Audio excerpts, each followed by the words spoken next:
The pine woods were holding their breath that morning, as if the whole land knew something wrong was hanging between the trees. A cold hush settled over the clearing, the kind that made even the birds step back from their own voices. And there, at the center of it all, swinging gently with the breeze, was the young woman folks in the settlement had refused to understand. They hadn't seen her gentleness, or the way she carried herself with quiet pride. They only saw what they wanted to see. They whispered things behind her back, called her half this, half that, as if her blood was a crime and her face a warning. Now, she hung upside down from a heavy pine branch, wrists bound, ankles tied, dress torn from the rough ropes. The dust around her was still rising from the men who had just ridden off, leaving her like some warning sign nailed to a tree. She didn't cry. Maybe she had cried earlier, when they dragged her out of the trail cabin and refused to listen to her. But now her face was set with a strange calm, though every breath pained her ribs. She stared at the pine needles swaying above her head, trying to fight back the dizzy pull of being upside down for so long. The rope cut into her ankles, and her fingers felt numb. The woods around her whispered of old stories, of people who had survived worse things than cruelty. But that didn't ease her fear. She didn't know if anyone would find her in time. A faint crunch of steps on dry needles reached her ears. At first, she thought it was another settler, maybe one of the same men returning to check on her or mock her. She squeezed her eyes shut, bracing herself. But the steps were too soft, too careful, like someone walking with respect for the forest. She heard a low breath, steady and controlled, the kind carried by someone who moved with purpose. When she opened her eyes, she saw a figure standing at the base of the tree. A tall man, strong in build, wrapped in earth-toned cloth and beaded cords. His long black hair was tied loosely behind his shoulders, and his expression was unreadable as he looked up at her. He seemed carved from the same land he stood on, steady and calm, with eyes sharp enough to catch a hawk in flight. A native hunter, she realized, though she didn't know from which band. The settlers feared men like him, but she had always felt something different when she saw folks from the tribes. She felt a strange pull of both worlds, the one she came from and the one that lived in her blood. He didn't speak right away. He just studied the rope, the knots, the bruises on her arms. Then he looked back at her face. She expected anger, confusion, maybe even the same judgment she had seen in the settlement. But instead, he showed a quiet concern that almost broke her. "You hurt?" he asked, voice low and steady. She swallowed hard. Not too bad. I just can't feel my hands." He nodded once, then stepped closer. She saw a knife at his belt, carved bone handle worn smooth. He moved with slow caution, as if making sure she wasn't frightened of him. That alone nearly brought tears to her eyes. After all the shouting and cruelty she had faced, this man who didn't know her was treating her with more care than anyone else had. He placed one hand gently on her shoulder to steady her, then reached for the rope. The knife sliced through the fibers with a soft snap, and her body dropped straight into his arms. He held her weight easily, lowering her to the ground with a gentleness she never expected. Her legs trembled as the blood rushed back, and she winced from the sharp sting traveling through her limbs. "You can sit," he said softly. Helping her lean against the tree trunk, she nodded, clutching the rough bark behind her. Her breaths came shaky, the world spinning just a bit. The hunter knelt beside her and began working at the knots on her wrists, loosening the ropes carefully. She watched him with a mix of fear, gratitude, and something she couldn't quite name. Up close, his expression carried a strength that didn't need words to prove itself. His hands were steady, warm, and patient. "Why? Why did you stop?" she finally whispered.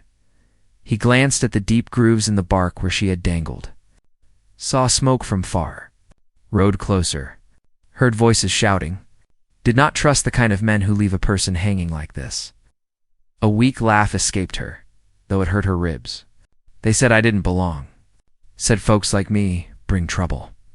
He frowned slightly, then shook his head. "You are human. You belong to the land same as anyone. No rope decides your worth." She felt heat rise in her chest at those words. No settler had ever said anything close to that. Most treated her like a burden, a reminder of things they didn't want to think about. This stranger, who owed her nothing, spoke to her like she mattered. He finished untying her wrists, and she brought her hands into her lap, rubbing the sore skin. She could barely meet his eyes. "Thank you, truly. You're safe now," he replied. "But those men may come back. They ride careless but not blind." Her heart jolted. The forest suddenly felt smaller, as if danger was creeping back toward the clearing. She thought of the hateful looks, the rough hands dragging her out. She wasn't ready to face them again. He saw the fear in her eyes. "You should not stay here." She nodded, but her legs were still trembling so badly she couldn't stand. He noticed instantly. Without asking, he placed one strong arm behind her back and lifted her gently to her feet. She steadied herself against him, surprised by the warmth she felt in his presence. Her heart beat faster, for reasons she didn't fully understand. "Can you walk?" he asked. Her voice came out too soft, maybe. "Just a little." He held her there for a moment, studying her face. Then, before she could react, he spoke in a firm tone that made her lift her head. "I will take you with me. Those men will not touch you again." Her breath caught. "Why would you help a stranger?" His eyes softened just slightly, though his voice stayed steady. "You are not stranger now." She didn't know what he meant exactly, but something in his gaze made her trust him. Still, worry tugged at her. Traveling with him meant stepping into a world she didn't fully know. And if the settlers found her with a native hunter, trouble could double itself. He reached for a strip of cloth from his belt and gently wrapped it around the rope burns on her wrists. His touch was careful, almost reverent. As if he refused to let pain linger where he could ease it, she whispered, "If they see us together, they'll think something." He paused, looked straight into her eyes, and spoke with a certainty that left her breathless. "Then let them think. I will tell them you are my wife." The words struck her like a sudden gust of cold wind. Wife, claimed her as wife. He said it without hesitation, without fear, as if it was the simplest answer in the world. Her heart pounded, and she stared at him, unsure what to say. She didn't know if he meant it as protection, as a shield against those who had harmed her, or if there was something deeper he wasn't revealing yet. But before she could speak, a distant sound cut through the air, sharp and unmistakable. Hoofbeats, close enough to shake the ground beneath the pine needles. He turned his head slightly, eyes narrowing. "They are coming back," he murmured, and she felt her breath freeze as the rumble grew louder. Rolling through the forest like a warning, the ground shivered under the weight of the approaching riders, the soft pine needles jumping like tiny insects. She tightened her hold on the hunter's arm without thinking, breath caught halfway in her chest. He didn't pull away. Instead, he shifted just enough to stand between her and the sound, his body angled like a shield. The tension in his shoulders said he already knew what kind of men were coming. Men who believed fear was the quickest way to carve their names into the world. He slowly guided her behind the thick trunk of the pine, keeping her close, but hidden. She leaned into the rough bark, fighting the cold wave rising inside her chest. She wasn't ready to face those men again. She wasn't ready to explain why she was out here, or why her bloodline bothered them so much. The settlers in that part of the land always acted like lines between folks were written in stone. Even though the earth beneath their boots was still young and wild, the hunter crouched low, his gaze fixed on the direction of the sound. His calmness didn't come from carelessness. It came from someone who had lived through enough storms to know panic only feeds danger. His hand drifted close to the knife at his belt, but he didn't grip it yet. He wasn't the sort to rush into a fight before knowing what waited ahead. She could hear the riders break through the tree line, voices sharp and dragging like rusty metal. She recognized one of them right away. The deep growl of his commands always echoed around the settlement, marking every corner of it with his shadow. He had been the first to accuse her, saying her bloodline was a stain on the land. She had tried to tell him that she had never harmed anyone, never broken a single rule. But he wasn't listening that day. He rarely listened at all. The hunter leaned close enough that his whisper brushed her ear. "They come fast. But they do not know you have help," She nodded, though her legs trembled under her. Her heart felt like it would force its way out of her chest. She hated this kind of fear, the kind that reminded her how small she seemed in a world that wasn't built to hold her. "How far are they?" she whispered. "Not far," he murmured. "They follow fresh tracks. They think you crawled away." His eyes lifted to the rope still dangling from the branch. "They do not know someone cut you free." Her chest tightened. That rope hanging there might as well have been a beacon. If they found it before he could lead her away, everything would crash down around them. He studied her face again, taking in the bruises starting to form and the dirt streaks on her cheek. Something softened in his expression, but his jaw stayed firm. He spoke low, steady, like each word was meant to anchor her. "You must trust me now. I take you deeper into the forest. They cannot track me there," she swallowed.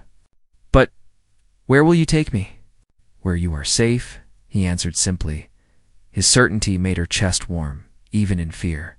It had been a long time since anyone said she was safe. Longer still, since anyone meant it. She wanted to ask him why he cared, why he risked trouble from both the settlers and his own people by helping her. But there wasn't time. The hoofbeats drew closer, pounding harder.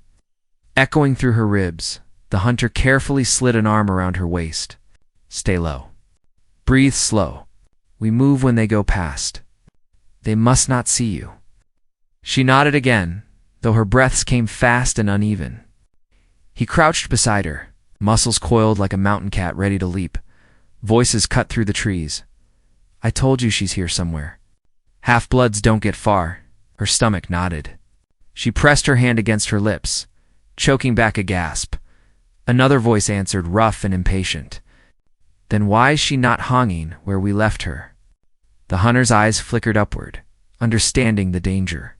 If they saw the rope cut clean, they'd know someone strong and skilled had interfered. Look for tracks. The leader snapped. Branches snapped and boots thudded against the ground as the men spread out. She heard them pacing circles, kicking brush, dragging their horses in tighter loops. Her heart hammered so loudly she feared they would hear it. She whispered, "They'll find us." The hunter shook his head once. "They see what they want to see, not what is real." His words confused her, but she held on to them anyway, clinging to his calm like a raft in a flood. As the riders searched the clearing, the hunter lowered himself even more, almost blending into the shadows of the tree roots. He motioned for her to do the same. She crawled beside him, using the thick pine trunk to hide her outline.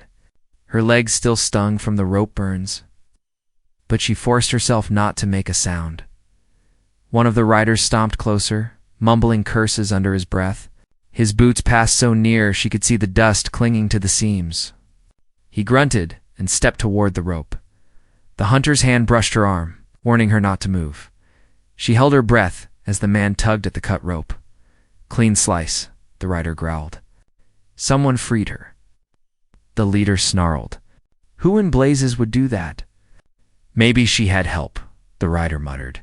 The leader spat. "Ain't nobody fool enough to claim her." The hunter's eyes hardened, but he didn't move. She felt something shift inside her at those words. Claim her. The leader's voice twisted it like an insult, while the hunter had spoken it earlier like a promise. The difference between the two struck her heart with strange force. The riders argued a while longer, bickering about tracks and footprints. The hunter whispered for her to stay still, that they would leave soon. She believed him. Somehow, she always believed him. After what felt like ages, the riders finally pulled away from the clearing. Their horses kicked up dust as they headed down the trail, still shouting orders. The hunter waited until the sound faded deeper into the woods before he rose slowly to his feet. "They are not far," he said. "We must move now." She tried to stand, but her legs buckled from the long strain of being upside down. He caught her before she hit the ground, lifting her easily into his arms. She pressed her hands lightly against his chest, shocked by the strength beneath his calm. "I can walk," she whispered. "Later," he said. "Not now." He carried her swiftly through the trees, weaving between the tall trunks as if the forest parted for him alone. The deeper they went, the quieter the land became. till even the birds seemed to watch them pass with silent curiosity. She finally found her voice. "They'll come after me again. They don't stop easy." He nodded. "They chase what they fear. You are not weak. Not to them. Not to me. They know this, even if you do not." Her chest tightened. "But why do you care so much? You don't even know me." He glanced down at her, eyes steady and unreadable. "I know enough." "What do you know?" She whispered. He walked a few more steps before answering. "You have suffered many things alone. You should not suffer more. Someone must stand with you." Her throat tightened. No one had ever spoken to her like that. People usually avoided her or whispered behind her back. She had never known what it felt like for someone to choose to stand at her side. Back there, she said softly, "When you said I was your wife, why did you say that?" He slowed, his grip tightening slightly around her. "Because those men understand only one kind of claim. A woman under a man's protection is harder for them to touch." "So you said it only to protect me?" His silence lasted just a moment longer than she expected, long enough for her heart to skip. "I said it because it was the truth I chose," he replied. Her breath caught. He didn't explain further. Didn't let her ask anything else. He simply moved deeper into the forest, carrying her through a world she had never seen, toward a place where the truth he had chosen waited like a mystery she wasn't ready to face. But danger wasn't done following them. Behind them, faint but growing clearer, came the sharp cry of a horn. The settlers had found their trail, and they were coming. The sharp call of the horn echoed through the forest again. Bouncing off the hills like a warning, the land itself wanted her to hear. The hunter paused only long enough to tilt his head, listening to the wind carry the sound. His jaw tightened. He didn't rush, but there was a new urgency in the way his steps pressed into the earth. She held onto his shoulders, feeling the strength in every stride.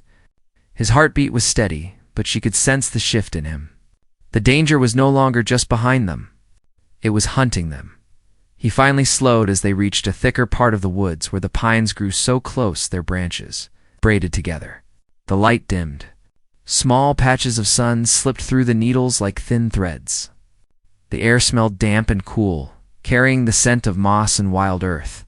He lowered her gently to the ground, letting her lean against the broad trunk of an old tree. "We rest here for a moment," he said. "I need to read the land." She nodded, rubbing her wrists. The rope burns still ached, but the cloth he'd wrapped around them made the pain bearable. He crouched a few feet away, touching the ground with his fingertips. She watched him study the tracks and the wind patterns with patience and skill, his movements slow and practiced. "How many of them?" she asked quietly. He didn't look up. "More than before. They called for others." Her chest tightened. "Why are they trying so hard to find me? I didn't do anything wrong." He stood and faced her, brushing his hands against his legs. "It is not what you did. It is what you are. People fear what they cannot control." She lowered her head.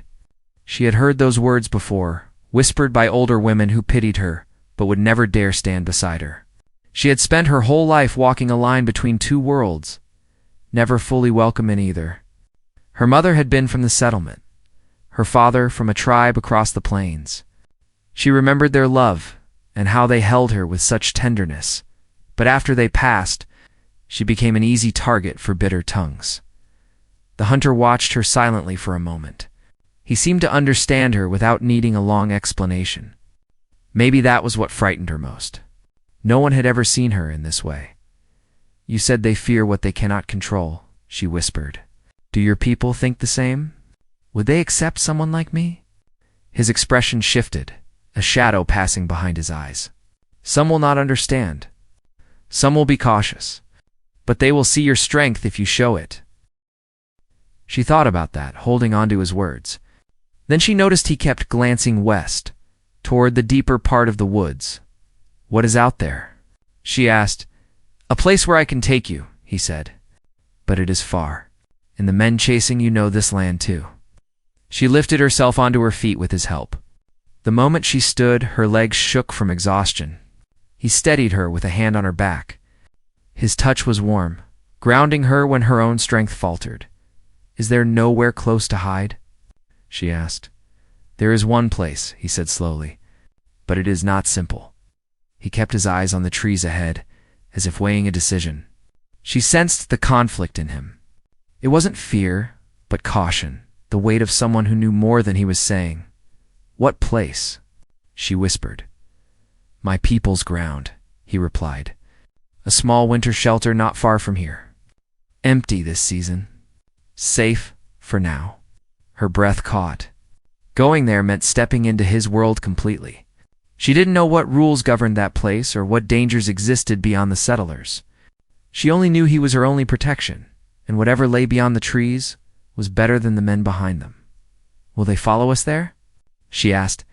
They will try, he said, but the forest grows thick. Their horses slow. Their eyes blind in this part. Then we go. He studied her face again, searching her eyes. You must trust me completely. I already do, she whispered. He lifted her again without effort, carrying her deeper into the woods. She kept her ear near his chest, listening to the steady rhythm of his breathing. She tried not to think of the settlers' voices of the leader who had looked her in the eyes and told her she didn't belong. Instead, she let her thoughts drift through the shifting silence of the forest. As they moved deeper, the pine forest began to change. The ground turned softer, covered with thick moss. A stream trickled nearby, the water cold and clear. The hunter paused at the edge of a ravine, eyes scanning the land below. We are close, he said. What if they catch up? She asked. They cannot move as fast as we do here. His gaze sharpened as he listened again to the faraway sounds. But they are not giving up. She took a deep breath, but fear still anchored itself inside her. Why do they hate me so much? I lived quiet. I hurt no one. You remind them of the line they fear crossing, he said. Your life is proof that different worlds can blend. Those who want control fear that truth. His words struck her like stones in water, sending ripples through her chest. She had spent years hiding from who she was, trying to fit into a place that wanted her silenced. But now she saw herself through his eyes, not as a burden, but as something strong enough to stand on its own. He carried her down the slope, toward a cluster of pines forming a natural shelter. The trunks bent inward like protective arms, blocking the sky above. She could see faint marks on one of the trees, carvings done long ago. This is it, he said. He set her down gently. She looked around, feeling the unusual quiet settle over them. The air here held a different spirit, almost warmer despite the shade. Your people use this place? She asked. He nodded. In colder seasons? Before the new territories pushed us farther? She could hear the sadness in his voice, the history held beneath his calm. She reached out, touching his arm gently. You lost things too, she whispered. He looked at her surprised. Yes. Was it because of settlers? He hesitated, then nodded. Not all, but enough. She felt his pain as if it belonged to her. Maybe that was why he had helped her. Maybe he saw in her the same longing to belong, the same scars left by others' judgment. He crouched near a patch of earth and brushed aside some leaves. Sit here. Rest your legs. She lowered herself carefully, grateful for the soft moss beneath her. He pulled out his small water pouch and handed it to her. Drink slowly, he said. She sipped the cool water, feeling it wash away the dryness in her throat. The hunter settled beside her, close enough that their shoulders brushed. She felt steady again with him near. But the peace didn't last long, eh?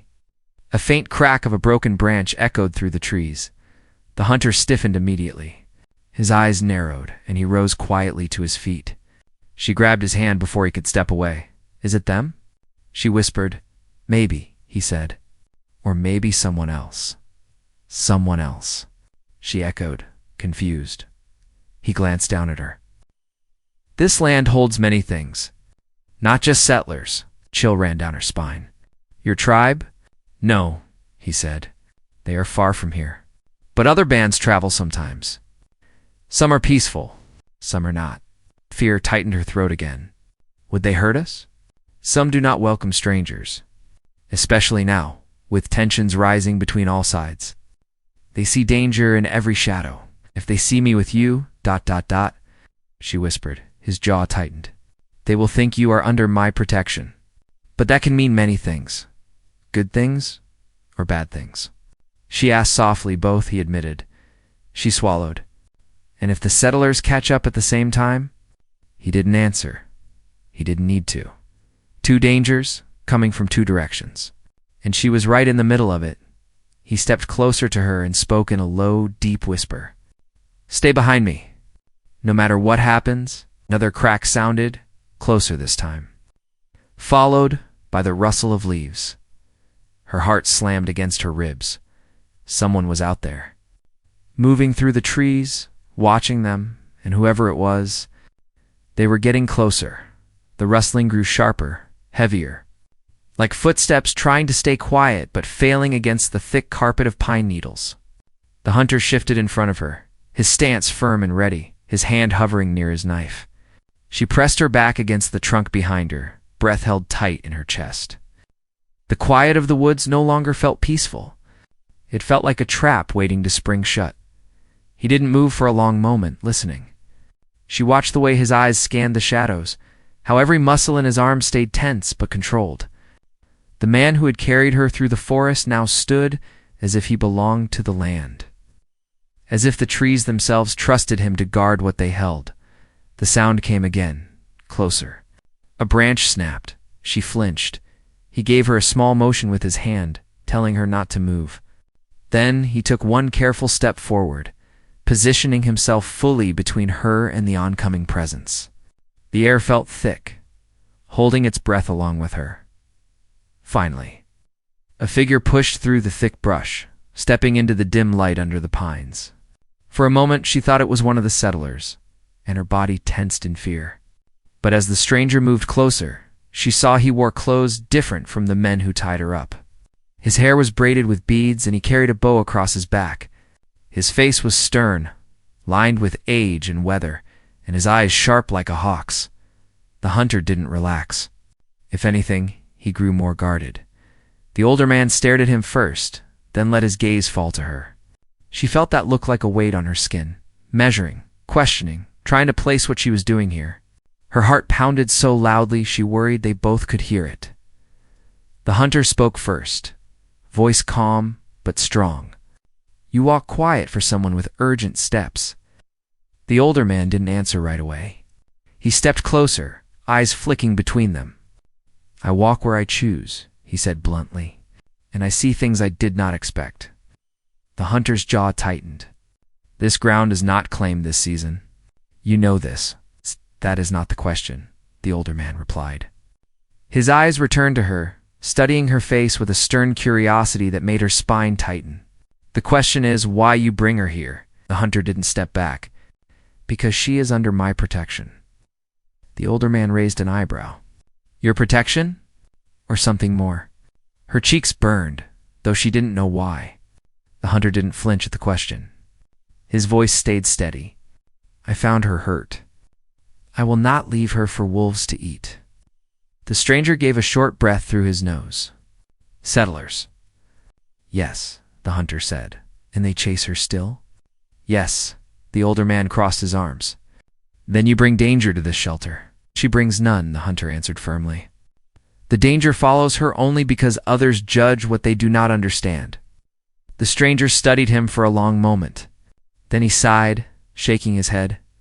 You always walked paths that caused trouble. The hunter did not respond to that. But something in his eyes softened, suggesting he knew this man. Maybe someone from his own people. Maybe someone who once guided him.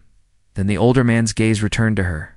She felt exposed under it, as if he could see all the pain she carried and all the questions she kept buried. She forced herself not to look away.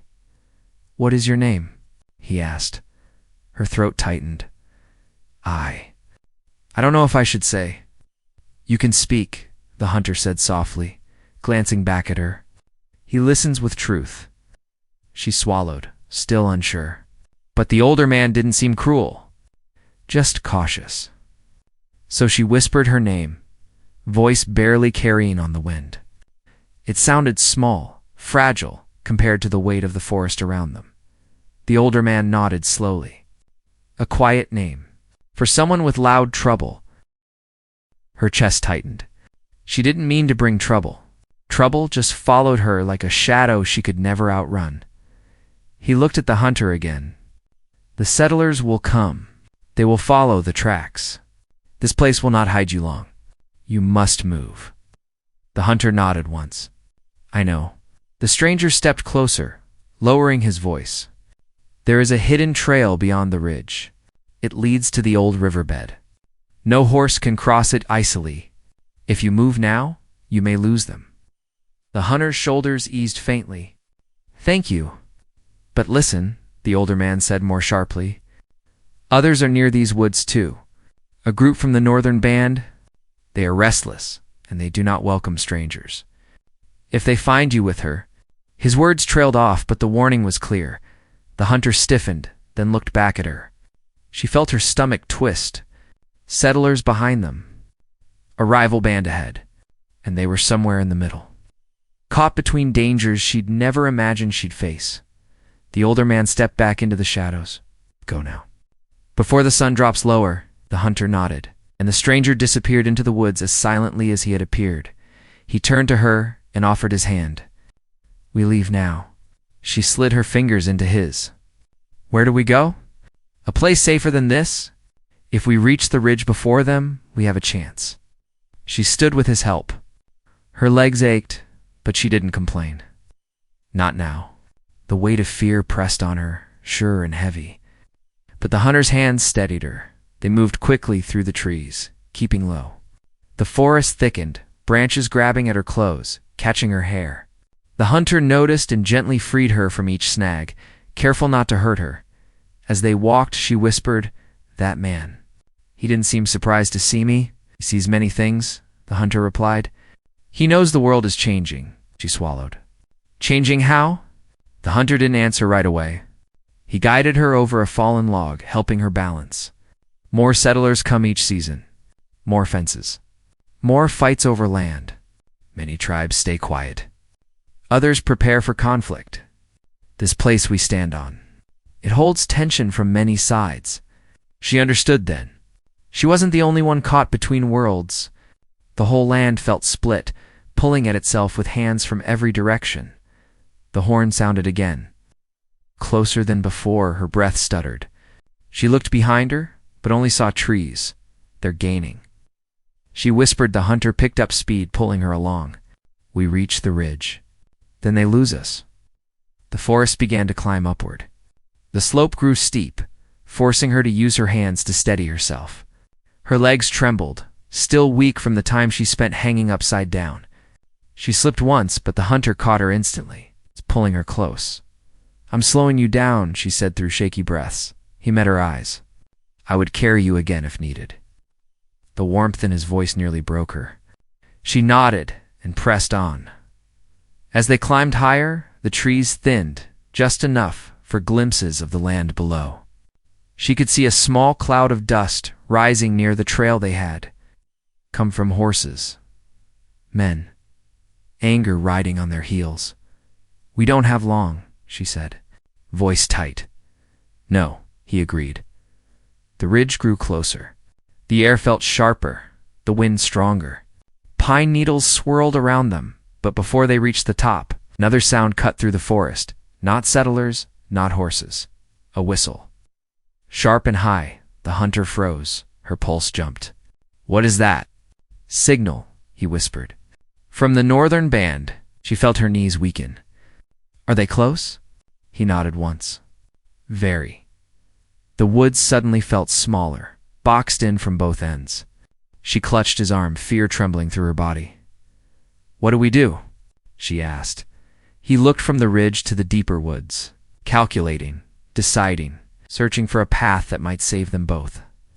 Then he looked at her with an expression she had never seen before. A mix of fierce determination and something gentler, deeper, almost solemn. We keep moving, he said, and whatever happens next, stay behind me. The wind rose, carrying another whistle from one side and the distant shouts of settlers from the other. Two dangers closing in. Only one chance left, and both of them knew it. The wind carried danger from both sides. But the hunter tightened his grip on her hand, as if that alone could steady the ground beneath them. She held on to him, trusting him, even as fear twisted inside her chest. The whistles from the northern band echoed through the trees, sharp and steady, while the shouts of the settlers rose like a storm climbing the ridge.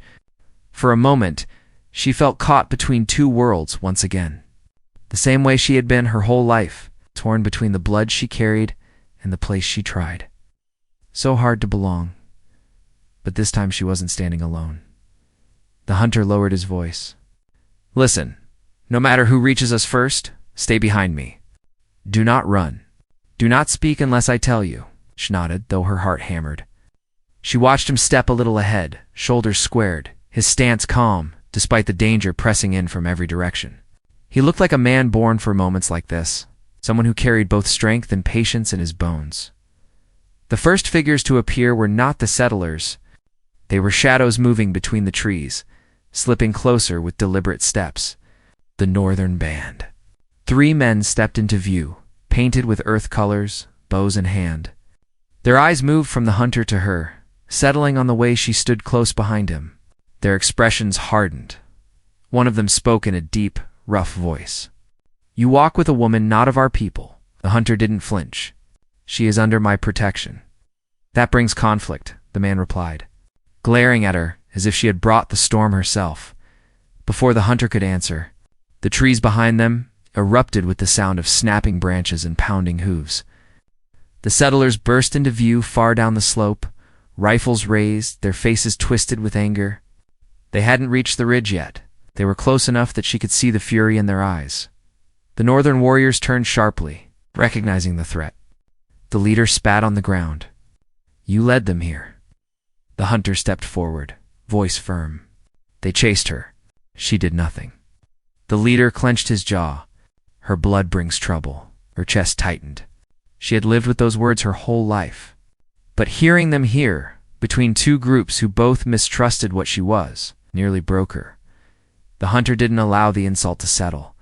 He stepped directly between her and the warriors, standing tall and unshaken. "She is part of this land. She has the right to live without being hunted." The warriors exchanged glances. She saw their fingers tighten around their bows, but she also saw hesitation.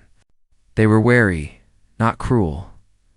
Then the hunter lowered his voice, speaking with a level of calm she could barely understand.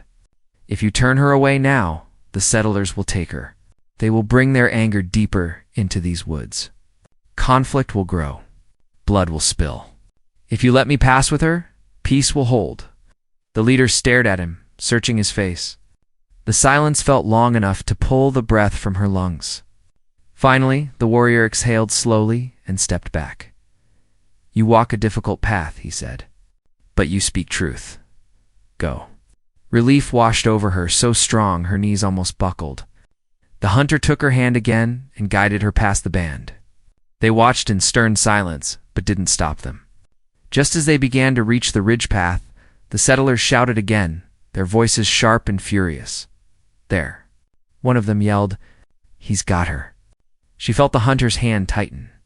He didn't turn back. He didn't run either. He guided her with calm certainty, leading her up the narrow path along the ridge. Below, the settlers tried to follow, but the trail was too steep and narrow for their horses. They cursed loudly, firing warning shots into the air. "Come back down here." The leader roared. "She belongs to us." The hunter didn't stop, and she, trembling but determined, didn't look back. The settlers scrambled to climb the ridge on foot, but the loose dirt slid under them. The path crumbled easily. One wrong move, and they would tumble back down. Their shouts grew fainter as she and the hunter reached the top, where the land spread open into rolling hills and thick forest beyond. When they were out of sight, the hunter finally slowed. She leaned against him, breath shaking from fear and exhaustion. He placed a steady hand on her back. "You are safe for now," he said softly.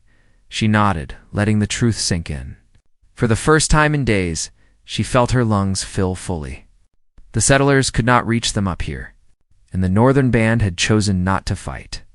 For the moment, she had space to breathe.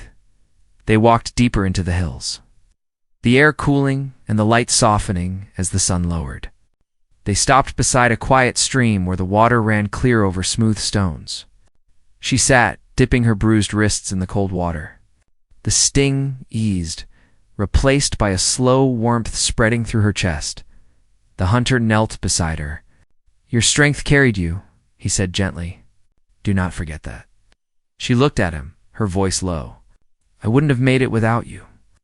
He studied her face, his expression calm, but filled with something deeper. Something she had felt from him since the moment he cut her free. "You are part of this land," he said, "and no one has the right to tear you from it. Not settlers. Not tribes. Not anyone." A soft breath slipped from her. She felt safe with him, not just because he protected her, but because he understood her, truly understood her. She had lived between two worlds her whole life, always feeling like she had no place to stand. But standing beside him, she felt whole for the first time. "What happens now?" she whispered. "I will take you to a quiet valley my people use in late summer," he said. "There are shelters there, food, safety. You can rest, heal, choose your path," she swallowed. "And you? Will you stay?" He looked down at her hands resting near his. Slowly, he reached out and took them gently in his palms. "If you want me to." Her heart thudded softly. "I do." A warm peace settled between them, gentle as evening light. But he didn't rush closer. He let the moment breathe, giving her space to feel the choice as her own. They camped that night under the open sky, stars scattered like small fires across the dark. He built a soft bed of pine boughs for her, then sat close enough to keep watch. She lay there watching him through the flicker of the small fire. His presence soothed her fears more than the warm flames or the safe valley ahead. "Why did you tell those men I was your wife?" she asked, voice quiet under the night. He turned his head toward her, eyes steady. "Because your life deserved protection more powerful than their hatred. And because, in my heart, I already chose you." Her breath caught, warmth rising in her chest.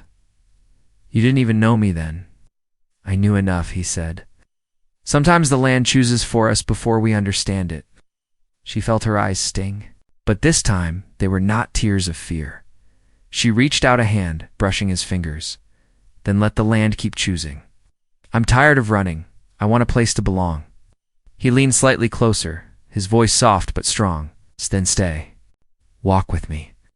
Build a life where no one decides your worth but you." The fire's glow danced between them, warm and steady. She felt the truth settle deep in her bones. She wasn't just escaping danger anymore. She was walking into a future that finally felt like her own. Morning came with soft light and quiet wind. They packed what little they had and headed toward the valley, side by side. No settlers chased them now. No band guarded the path. The land opened gently, welcoming them into a place where she could breathe without fear and stand without shame. And as they walked together hand in hand, she realized something simple but powerful. She wasn't just safe, she was home.